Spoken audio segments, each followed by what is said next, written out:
Desarrollo humano. Unidad 1. Desarrollo humano y libertad. Presentación de la unidad. Bienvenido a la primera unidad de esta asignatura. En esta primera parte se sentarán las bases del desarrollo humano. Las actividades que se plantean para esta unidad favorecerán la identificación de distintas perspectivas que abordan esta categoría y la valoración de distintas situaciones desde una perspectiva ética y moral. El desarrollo humano de cada persona repercute en un nivel macro, desde su familia, vecinos, hasta la sociedad en general. Por esta razón, es relevante identificar cuáles son los elementos que intervienen en este proceso. En la primera unidad de la asignatura se abordarán dichos elementos, con el propósito de que puedas identificar las bases e implicaciones que conlleva el desarrollo humano. Propósito: reflexionar acerca del desarrollo humano y la libertad, así como identificar algunos de los elementos que influyen en tu voluntad como sujeto racional, con el objeto de que valores el alcance de tus decisiones y su impacto en tu contexto inmediato.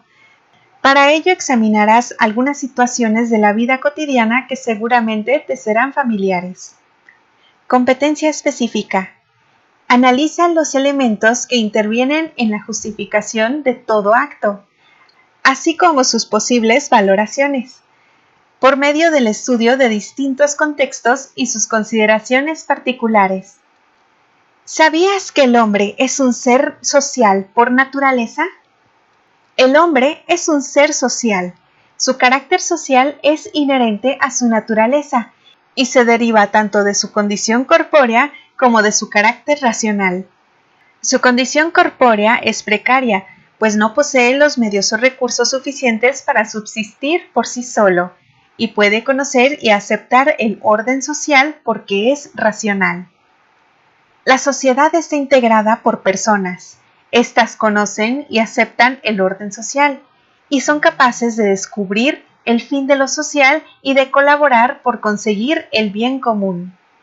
El hombre, mediante su actividad, debe perfeccionarse a sí mismo, ayudar a los demás a perfeccionarse y perfeccionar el universo. En el contexto de esta asignatura se abordará al desarrollo humano desde una perspectiva que considera el desarrollo o progreso colectivo como el resultado de desarrollo pleno de las capacidades y habilidades de cada individuo.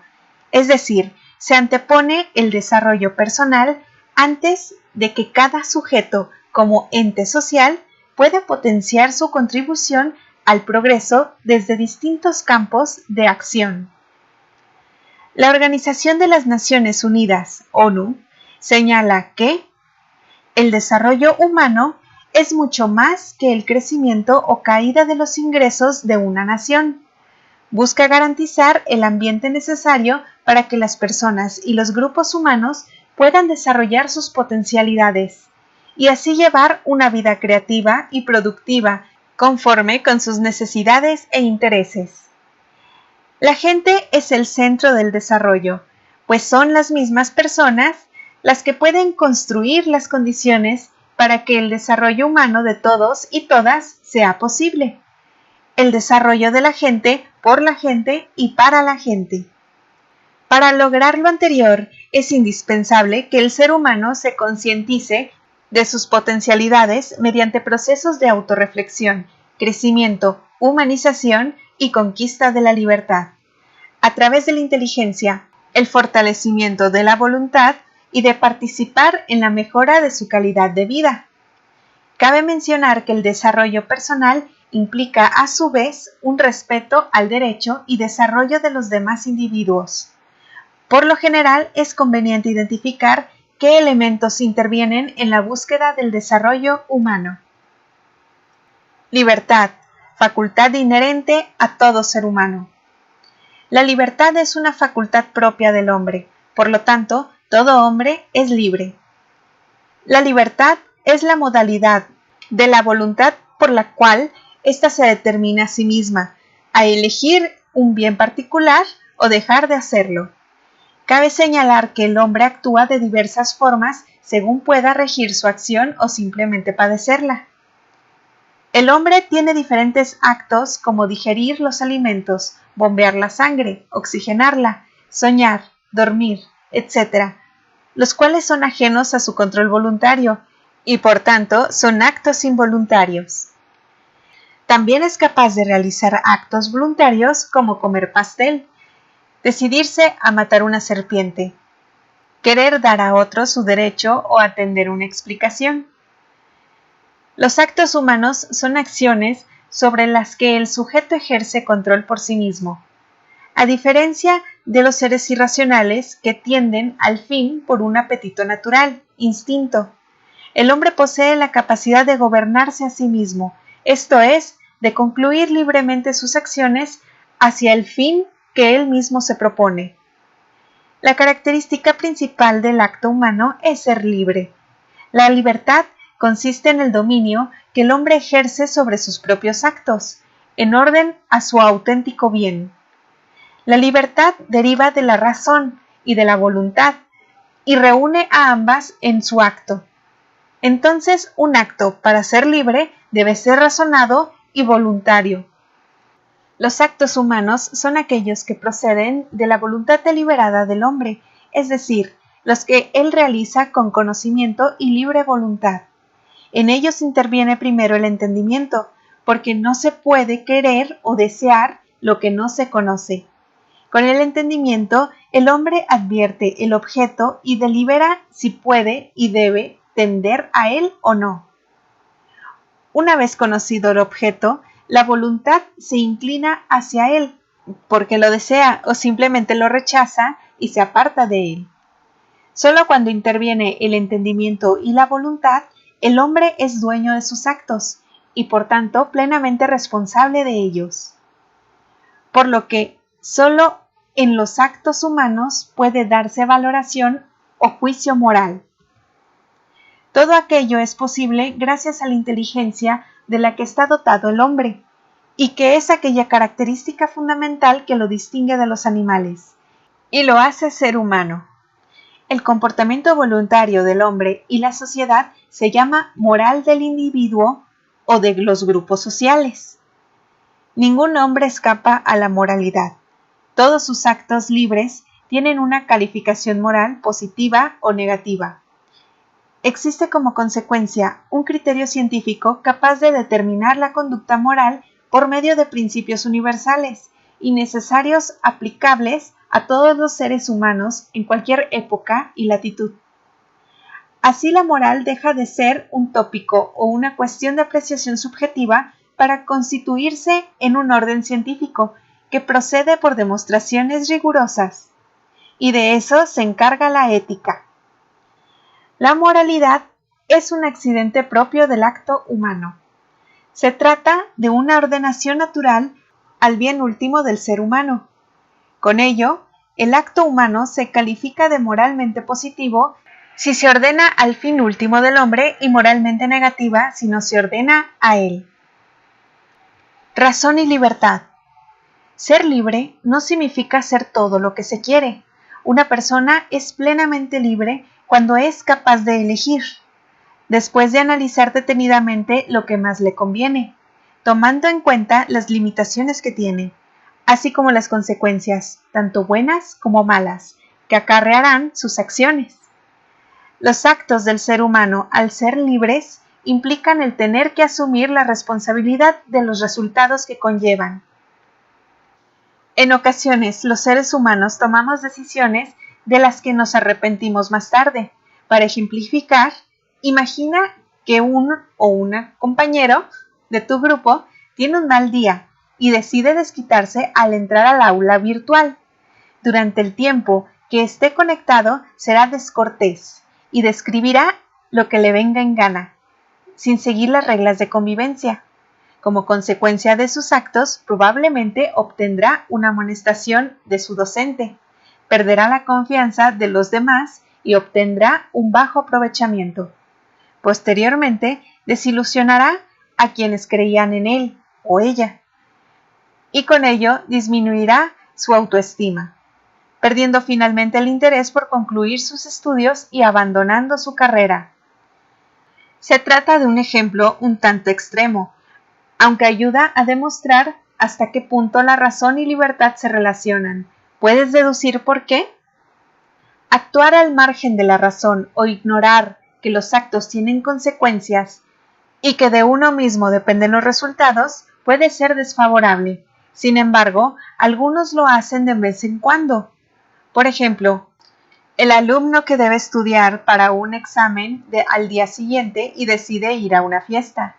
El diabético que elige comer una rebanada de pastel a pesar de saber el daño que le produce ingerir alimentos con azúcar.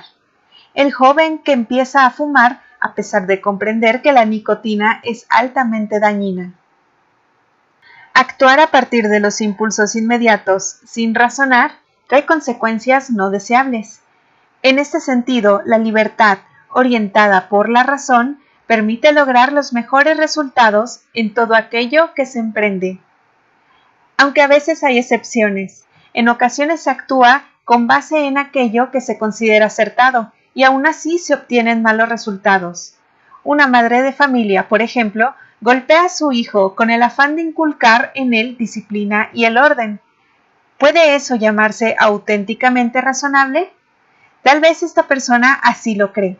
Sin embargo, pasa por alto que la violencia dejará heridas en la psique de su hijo, que posiblemente serán difíciles de sanar. En este caso, cuando se trata de un bien aparente, que se basa solo en la apreciación subjetiva, en aquello que se piensa o se siente que puede ser correcto, pero no lo es si se reflexiona a profundidad sobre ello. Hasta este punto, se puede concluir que los seres humanos debemos emplear objetivamente la razón para ser realmente libres.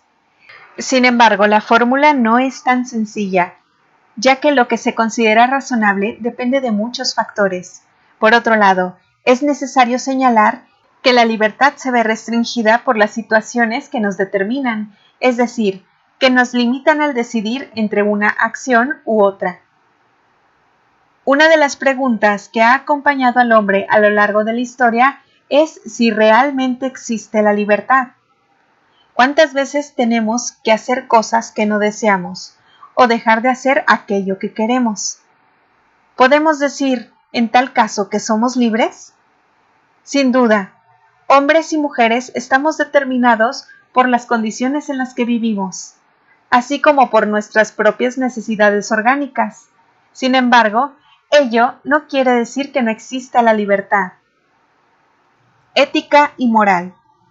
Hay varias ciencias que examinan los actos humanos: la antropología, psicología, sociología, historia, etc. Pero cada una los aborda desde una perspectiva diferente. Para propósitos de la asignatura se utilizará a la ética y a la moral, las cuales se ocupan de las normas o costumbres que rigen la conducta de los miembros de un núcleo social, desde la bondad o maldad que involucran. ¿Cuál es la diferencia entre ética y moral? Moral es la actividad humana que consiste en la relación de orden o desorden del acto humano y el fin eterno del hombre. Se distingue de la ética porque esta es la ciencia de la moral. Ética. Examina el comportamiento moral de los individuos. Formula normas morales de acuerdo a principios éticos racionales. Moral. Realiza evaluaciones específicas sobre diversos tipos de conductas. Emma actuó bien. Elabora normas prácticas. Debes ser fiel a tu esposo. Recuerda que la moralidad es un accidente propio del acto humano. Se trata de una propiedad que consiste en su ordenación natural al fin último del hombre.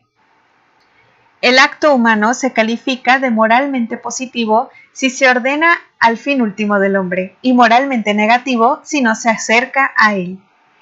El calificativo moral se aplica al hombre con uso de razón, porque solo él genera actos humanos. No se aplica a niños, a los dementes, ni a quienes bajo el influjo de drogas pierden el uso de la razón. Solo se explica en función de los actos humanos libres. Por ejemplo, mientras que las antiguas culturas mesoamericanas practicaban los sacrificios humanos, los griegos los rechazaban. A pesar de esto, es famoso el designio del oráculo que ordenaba el sacrificio de Ifigenia para que los griegos pudieran zarpar a la guerra de Troya. ¿Es adecuado decir que una cultura era más salvaje que la otra? A continuación se te presenta un texto de Luz García Alonso titulado Diversas combinaciones de la acción humana, en donde se establecen a partir de la obra de Santo Tomás de Aquino algunas pautas para determinar si un acto es bueno o malo. Reflexiona sobre las ideas que presenta. En la sección de anexos podrás consultar el texto Diversas combinaciones de la acción humana. ¿Consideras que es posible determinar la bondad o maldad en los actos partiendo de este sistema?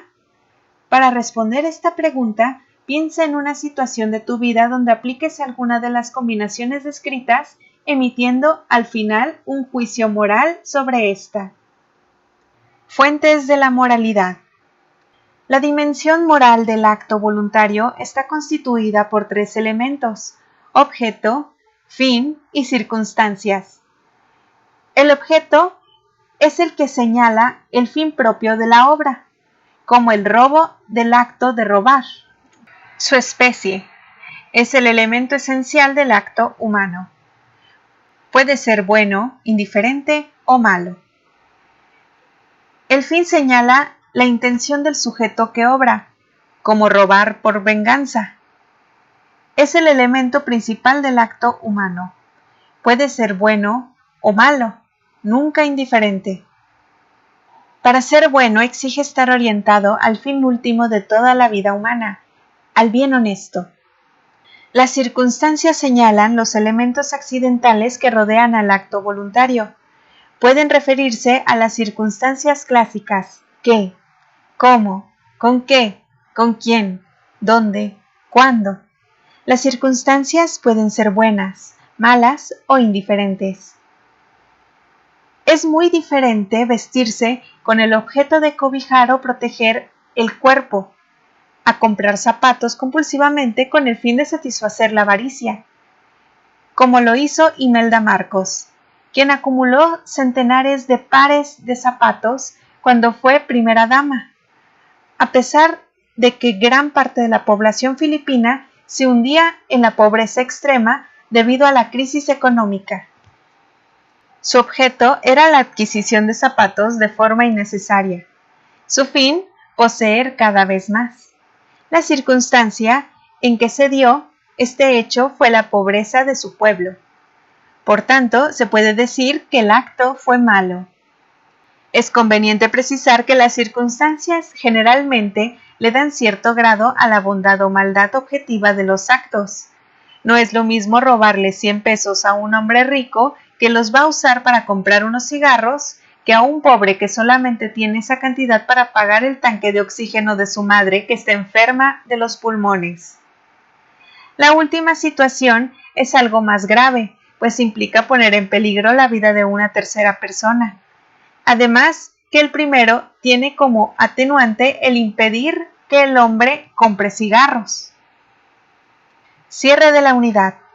Has concluido la primera unidad de la asignatura. Felicidades por este esfuerzo. La libertad humana, para ser plena, siempre tendrá que ser precedida por la reflexión en torno a las circunstancias que nos rodean, los objetos que perseguimos y los fines que deseamos. No existen pausas rígidas para definir si nuestros actos son universalmente buenos o malos. Sin embargo, existen normas que nos ayudarán a justificarlos y tomar las mejores decisiones para nosotros y para quienes nos rodean. En la siguiente unidad trabajarás en torno a la importancia de asumir la responsabilidad social de tus actos, así como las repercusiones que estos tienen en el ejercicio profesional. Para finalizar, se te ofrece un texto de Pablo Neruda que se espera te inspire para continuar cursando tus asignaturas del primer semestre con entusiasmo y empeño. En la sección de anexos podrás consultar el texto Tú eres el resultado de ti mismo.